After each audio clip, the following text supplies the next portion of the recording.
Sabda TV.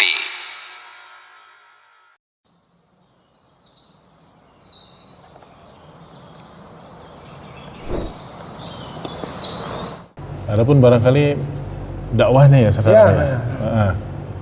Jadi, masya Allah ya, sebetulnya Ana membuat konsep untuk membuat ma'had sendiri itu sejak Ana waktu masih di sana di Qasim itu, waktu Ana Di jadi Qasim, di dai Saudi, di Islamic Center itu.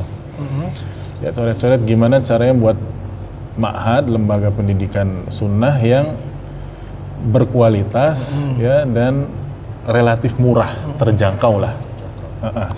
Karena memang pada saat itu bermunculan ma'had-ma'had tapi mahal gitu loh. Awalnya murah-murah emang. Kan seperti ma'had yang paling lama lah dikenal ma'had sunnah itu ma'had Al-Irsyad Salatiga tuh ya. Itu sekarang pun mahal. Yang tadinya murah seperti itu ya. Nah, di situ Ana membuat konsep seperti itu ya, sampai akhirnya Ana ya perlu cari pengalaman dulu. Ana di As-Sunnah ya seperti itu. Dari Bukhari juga Ana cari pengalaman. Qadarullah ya, Allah pertemukan dengan beberapa ikhwah, di antaranya yang tadi Anda ceritakan ya, Pak Abdul Aziz, ketua yayasan kita ya di sini. Akhirnya satu visi misi lah kita. Ya, alhamdulillah. Ya, inilah yang dari 2016 ini. Jadi mulai betul-betul bergeraknya. Anda buat akte yayasan itu 2014. Jadi dari 2014 sampai 2016 itu vakum. Ya. Hanya sekedar nama, Yayasan Manarus Sabil dan Lembaga Pendidikan Imam Baihaqi, tapi belum ada fisiknya sama sekali. Baru nama ya? Baru nama doang. Nah, kemudian 2016, tapi udah resmi?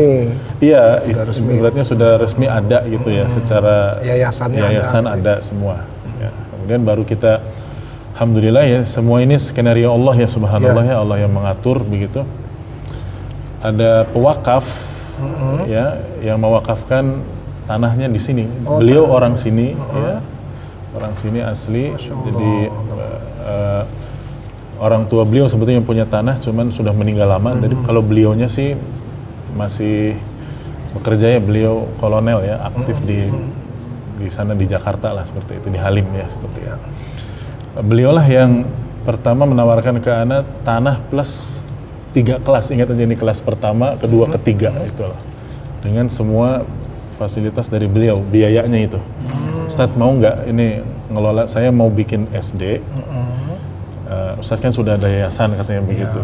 Ini saya kasih tanah plus 3 lokal saja dulu, plus biaya operasional selama setahun.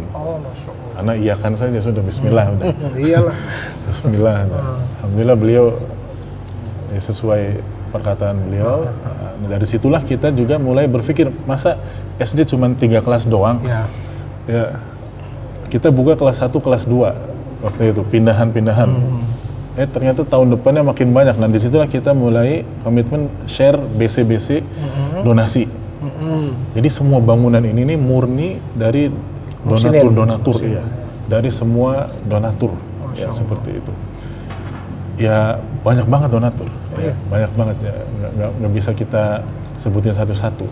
Yang jelas bukan donatur tunggal, bukan juga kita dibiayai oleh orang tertentu, bukan. Ini betul-betul milik umat ya, milik umat. Jadi kita hanya nadir saja yang menjalankan amanah para donatur, para wadah. Di situ juga mulai di awal tahun 2016 ini, di sini kan termasuk markas Aswaja Center ya. Banser juga di sini cukup kuat ya. Tapi kita ini sekalian Ana ceritakan juga ya cara dakwah Ana barangkali di sini, pendekatannya. Ana dekati beberapa kiai di sini yang tokoh masyarakat sini, dengan beberapa ikhwah. Ana ke rumahnya sambil bawa hadiah-hadiah apa macam itu. Ya, alhamdulillah mereka udah nggak apa-apa, dakwah aja. Kan kiblatnya satu, Al-Qur'annya satu, sholatnya juga masih 5 waktu, udah bismillah. Alhamdulillah. Tapi kita juga barengi terus dengan pemberian hadiah-hadiah yang nggak pernah stop ya. Di antaranya juga seperti kalau pas momen Idul Adha, itu kita nggak lupa, mereka kita kasih kepala seperti itu ya, kepala kambing atau sapi seperti itu. senang akhirnya. Jadi isu-isu yang pernah disebarkan di sini bahwasannya kita ini markas ISIS.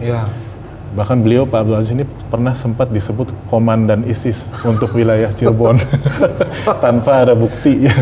Tanpa ada bukti yang jelas. Nah, sampai begitu ya? Bagaimana mungkin orang yang membiayakan pertamanya aja seorang kolonel, masa markas ISIS kan seperti itu. Tapi dengan kita dakwah sosial juga, ya, itu tadi kadang kita suruh anak-anak SD suruh bawa sembako ke masyarakat sekitar aja, bagi-bagi gitu loh. Itu juga dari uang muhsinin juga gitu, ya, bagi-bagi masyarakat. Mereka jadi semakin bisa membaca kita. Yang tadinya juga sama aparat sering dipantau, lama-lama udah percaya. Sekarang udah enggak lagi? Enggak lagi sama sekali. Bahkan sejak awal sudah, setahun pertama itu saja yang bisa dikatakan agak berat awal-awal. Mulai tahun 2018, 2019 sampai sekarang sudah aman. Seperti itu. Mungkin nanti problematika dakwah nanti akan digali lebih lanjut sama teman-teman. Baik, Anda mau ini nih, apa namanya? Ini Ma'had ini sementara ini namanya masih SD ya? SD Ki ya? Betul, jadi kita masih di jenjang SD. Sebetulnya ada jenjang TK juga, cuman baru tahun lalu kita bikin. Tapi awalnya ini memang SD. Kita namanya ini SD Ki Sekolah Dasar Al-Quran Imam Baihaqi. Imam Baihaqi. Masya Allah. Jadi sekarang sudah kelas 6. Belum meluluskan. Tapi belum pernah meluluskan. Jadi ini kelas 6 pertama nih tahun ini. Insya Allah tahun depan lulus, insya Allah. Seperti itu. Karena kita mulainya aja 2016 kan, berarti baru 4 tahun. Menarik nih. Ustadz jauh-jauh udah bolak-balik, udah kesini balik lagi ke Arab lagi gitu. Ini kesini lagi. Ada Bang Saleh. Baik deh Ustadz. Tadi Ustadz sempat singgung masalah problematika ya, kendala yang ada di lingkungan terutama. Artinya sampai saat ini masih seperti itu atau mereka sudah mulai berkurang?